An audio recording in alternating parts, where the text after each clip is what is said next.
There are moments in books that you recall that stick with you for a long time if the book is really good. Perhaps it's a dog that smiled or a dragon that winked. But those are what I call book bites, and I'm excited to share some of those with you. So join me for Book Bites with the Booklady.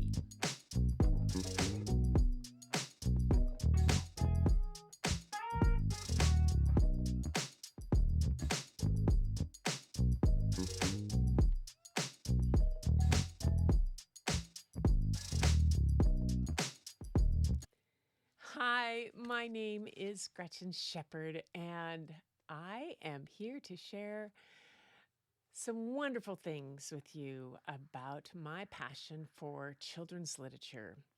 Little background there. I am a retired elementary school teacher and librarian, and I was known as the Book Lady.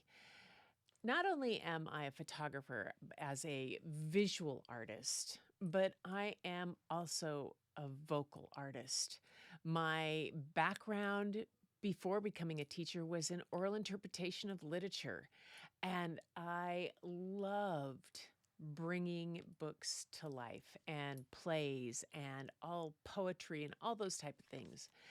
And when I had the opportunity to share books with kids, it really lit a fire in me. And I want to bring some of those book bites to all of you.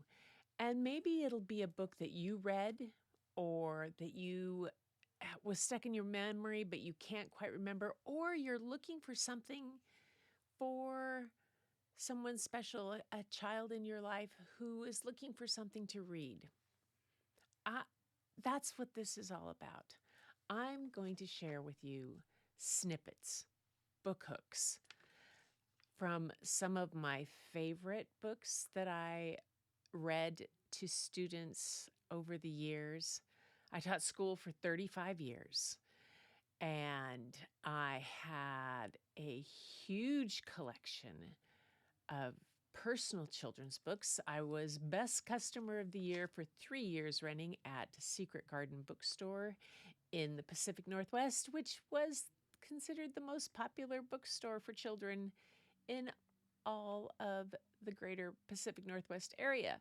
So yeah, I had a lot of books. I was able to meet authors and illustrators and learn some behind the scenes about some of those books. And I hope to bring some of that to you. But more than that, I also was able to spend a lot of time with my students sharing the literature. The first 17 years in the classroom and the last 18 years as their librarian and teaching literature and appreciation and technology and all those kind of things and just bringing those books to life. So that's what I want to do in this podcast and bring some of those to you. And maybe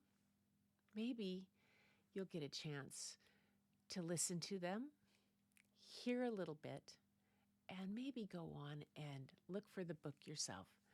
Find it in the library, check it out, and bring it home to a student in your family or a niece, a nephew, a grandchild, a child, a friend. Adults will love these books too. And that's what this podcast is going to be all about. I'm going to start tonight with a book called Dictionary for a Better World. Poems, Quotes, and Anecdotes from A to Z. Yeah, it is something else. It has a poem or more than one poem for each letter of the alphabet. And it is written by Irene Latham and Charles Walters. They do a fabulous job in this book of these all different kinds of poetry. So it's a real experience. They define the different kind of ones they have, and the illustrations it's illustrated by Murtacoat Amini. And oh my gosh, the collages, everything. So if you're an artist, you're going to love it. If you're a wordsmith, you're going to love it. If you not sure if you're going to like poetry, well, this is going to have every different kind available in this book, and I highly recommend this. It's been one that I've been reading to a group of people that I share children's picture books with, and they love it. But I'm going to start with one of the poems that they start with, and it's an ABCdarian, and it's a poem that each new line starts with a new next letter in the alphabet. And so it is my delight to read for you tonight the poem Words for a Better World by Irene Latham and Charles Waters. Awash in attempts to help cool our fevered world, we begin simply with words. We savor syllables, consider history and meaning. We forge ahead with determination, trying to do what's right, though each step is filled with uncertainty. For what is more powerful, more dangerous than words? What gathers us, divides us like these letters, and how we arrange them? How can we use words to improve ourselves and inspire mindfulness? In the hearts of others without perpetuating fears and misunderstandings.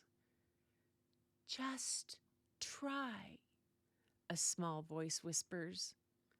So we listen and share.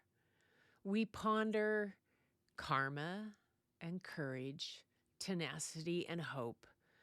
We unspool our lives.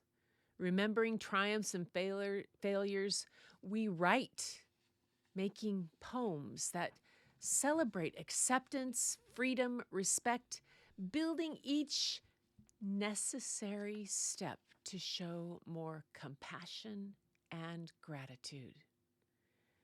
Our stories put a spotlight on making friends and losing them, about past mistakes and what we're learning.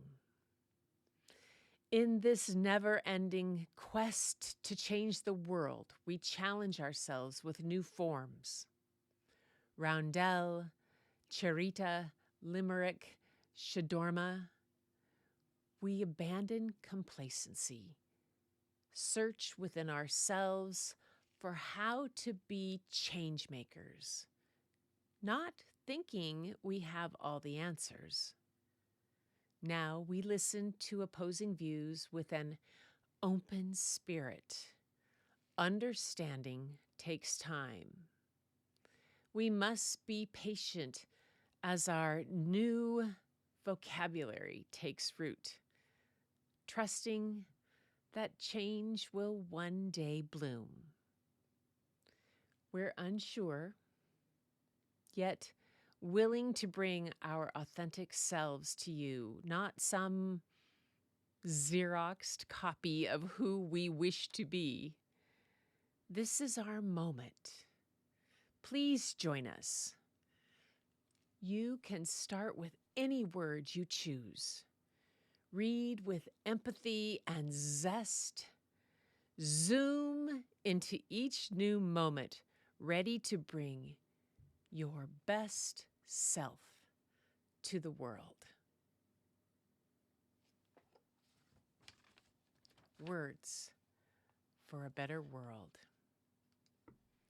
And the book is Dictionary for a Better World Poems, Quotes, and Anecdotes from A to Z by Irene Latham and Charles Waters. It is available at your public library. If you have a library card, you can connect your library card to Libby or Overdrive apps and are able to get those books checked out online.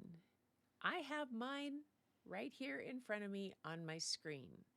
It's how I'm able to share the books and look at them and read them here.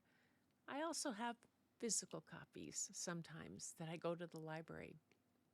If you're not sure of how to do that and you think that that sounds like something you would like to do rather than go out and purchase the book, stop by your public library. I tell you, as a retired librarian, nothing makes a librarian happier than to have someone new walk in the door and say, I need help. Could you show me how to do this? And oh my gosh, you will make a librarian's day. It's true. That is what will happen. You will make a librarian's day by just walking in the door and saying, I need some help. Yes, that's part of what this is about, the freedom to read, promoting books, what we have the ability to find in literature, and not the literature that necessarily you might see out there for adults. I'm going to be highlighting in this podcast every day in November books from children's literature. I will bring you snippets, chapters, quotes, excerpts, a little bit of background on some of the authors and illustrators, and hopefully you will find as much delight in them as I do, or you will be sparked enough to recognize that, oh, I know someone who would love this book. Yeah, that's my hope for you. So, everyone, thank you for being here. It is a delight to share these books with you. It fills my bucket. It makes me happy. And as I always like to say to everyone, keep looking for the beauty hidden in plain sight. It's all around you. But the first place you'll probably find it is if you go look in the mirror. And I will catch you in the next episode.